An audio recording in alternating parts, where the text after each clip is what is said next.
Good morning students. आज मैं आपको कल जहां मैंने सवाल को सम्स को खत्म किए थे फिफ्थ क्वेश्चंस में, आज मैं आपको क्वेश्चन नंबर 6 से स्टार्ट कर रहा हूं, बट मैंने इसमें नंबर 1 लिख रखा है। देखिए, किसी चतुर्भुज के चारों कोणों में अनुपात 2 अनुपात 4 अनुपात 5 अनुपात 7 है।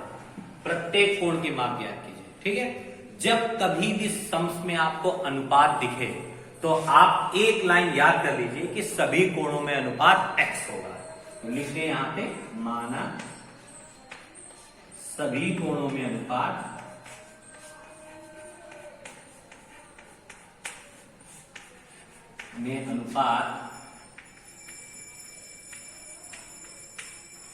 बराबर क्या, x। तो मेरा पहला कोण क्या हो जाएगा स्टूडेंट्स? पहला कोण हमारा हो जाएगा 2 था तो 2x। ठीक है, दूसरा कोण क्या हो जाएगा? दूसरा कोण हमारा देखिए 4 था तो 4x। तीसरा कोण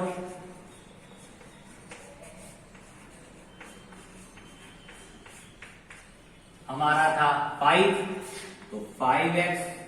एंड सबसे लास्ट चौथा कोण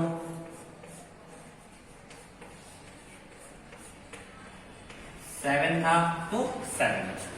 ठीक है स्टूडेंट्स, अब एक आकृति बना लीजिए जैसे कि हम लोग पहले सवाल में करते थे। बस कोई भी भुजा किसी के बराबर मत करिएगा। ये देखिए, ये हमने एक 4 साइडेड आकृति बना ली, कोई भुजा किसी के बराबर नहीं करी। हमने A B C D, angle A हमारा 2x, एंगल बी हमारा 4x, एंगल सी हमारा 5x एंड एंगल डी हमारा 7x। ठीक है, मैंने सारे एंगल्स को नाम लिख दिया ए बी सी डी। आप भी कुछ भी लिख सकते हैं, बस हाँ, सब भुजाओं को एक दूसरे के बराबर क्यों नहीं करते हैं? अगर 2 भुजाएं बराबर कर देंगे तो वो आयत बन जाएगा, चारों भुजाएं बराबर कर देंगे तो वर्ग बन जाएगा। तो इसीलिए कोशिश हम लोग करते हैं कि कोई भुजा किसी के बराबर ना हो। तो देखिए, इस फिगर में कोई भी साइड किसी के बराबर नहीं है, तो मैंने रफली एक फिगर बना रखा है। ठीक, अब हमको पता है चतुर्भुज के नियम के अनुसार कि angle A plus angle B plus angle C plus angle D is equals to 360। 180 नहीं, 360। 180 ट्राइंगल्स के लिए। तो अब हम यहां क्या लिखें? हम जानते हैं, क्या जानते हैं हम लोग? Angle A plus angle B plus angle C plus angle D is equals to 360 degree. Angle A की वैल्यू क्या है students? 2x, angle B 7x, angle C 5x and angle D 4x is equals to 360। ठीक है, मैंने केवल figure से देख के सबके मान लिख लिए। अब देखिए, सबके बगल में अलजेब्रिकल डिजिट यानी अल्फाबेटिकल डिजिट लिखिए, x x x x। तो ये सब आपस में ऐड हो जाएंगे। ठीक है, तो 5 4 9 9 and 7 16, 16 and 2 18। 18x is equals to 360। तो x is equals to 360 upon 18। 18 2 जा 36, कितनी डिग्री आ गया? 20 डिग्री। x की वैल्यू हमारी कितनी आ गई स्टूडेंट्स? 20 डिग्री। अब x का मान आ गया, सारे कोणों के मान ज्ञात करने कर लीजिए। कैसे? कोण A बराबर हमारा है 2x, तो यानी 2 इंटू 20 40 डिग्री, क्योंकि x की वैल्यू हमारी 20 आई थी। कोण B कितना है? 7x, तो 7 इंटू 20 140। कोण C कितना है? 5x, 5 into 20 is equal to 100 degree. और लास्ट है एंगल D, कितना है? 4x, 4 into 20 is equal to 80 degree. अब देखिए, इन सबको अगर आप ऐड करेंगे, इन चारों को अगर आप ऐड करेंगे तो इन सबके एडिशन की वैल्यू आएगी 360।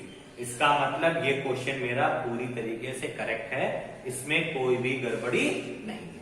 ठीक है स्टूडेंट्स, तो आप इस पूरे सम्स को अच्छी तरीके से कॉपी करिए। बहुत इजी सम्स था, आप लोग कंफ्यूज केवल इस वजह से हो रहे होंगे कि ये सब रेशियो में दे रखे हैं। ठीक है स्टूडेंट्स, इसको नोट करिए। अब नेक्स्ट सम मैं आपको बताने जा रहा हूं।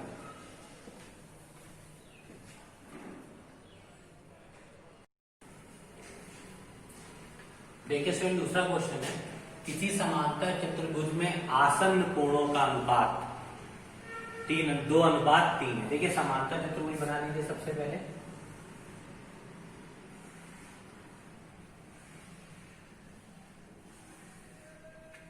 ये मैंने बना लिया समांतर चतुर्भुज। ये भुजा इसके समांतर, ये भुजा इसके समांतर। ये समांतर चतुर्भुज ऐसा बनता है, इसके आमने सामने भुजा एक दूसरे के समांतर होती हैं। और इसमें सबसे इंपॉर्टेंट चीज आपकी दे रखी थी आसन्न। आसन्न कोण का मतलब होता है आमने सामने के कोण। जैसे एक ही आसन यानी एक ही लाइन पे बने कोण, इसको हम आसन्न कोण बोलते हैं। इसमें अनुपात 2:3 है। तो हमने पहले आपसे बताया, तो माना कभी भी अनुपात दे रखा हो तो अनुपात को एक्स लेट कर लेते हैं। माना कोणों में अनुपात बराबर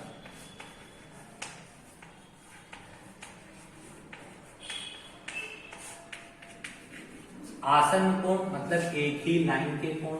तो ये कोण हमारा है 2, तो हमने अनुपात x मान रखा है, तो ये कोण 2x हो गया। ये वाला कोण दूसरा है 3, तो ये हमारा 3x हो गया। तो हम लिख सकते हैं कि पहला कोण जो कि हमारा एंगल D है, वो मैंने क्या मान लिया है 2x, और दूसरा कोण जो कि हमारा एंगल C है, वो मैंने 3x डिग्री मान लिया। अब देखिए, जब ये कोण हमारे आसन्न कोण हो गए, तो ये तो काम हो गया। अब हमको एक प्रॉपर्टी पता होती है, समांतर चतुर्भुज के सम्मुख कोण भी समान होते हैं। सम्मुख माने आमने सामने के कोण, यानी कोण D और कोण B एक दूसरे के इक्वल होंगे। तो कोण B भी कितना हो जाएगा हमारा 2x। ऐसे ही कोण C और कोण A एक दूसरे के इक्वल होंगे, ये कितना हो जाएगा 3x। ठीक, क्योंकि समांतर चतुर्भुज के सम्मुख भुजाएं एक दूसरे के समांतर होती है तथा सम्मुख कोण एक दूसरे के बराबर होते हैं। सम्मुख माने C के सामने A और D के सामने B। देखिए, अब आपको सब चीजें दिख रही हैं फिगर में साफ साफ।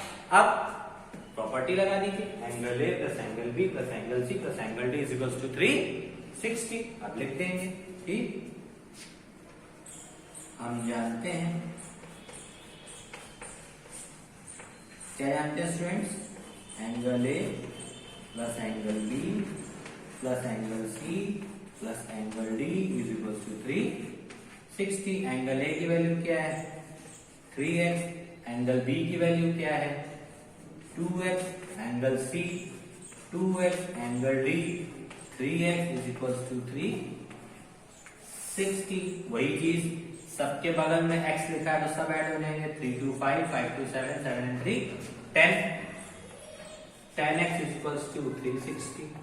तो x इज इक्वल टू कितना 360 अपॉन 10। तो x इज इक्वल टू कितना आ गया 36 डिग्री। x की वैल्यू आ गई। अब x की वैल्यू सब में पुट कर लीजिए।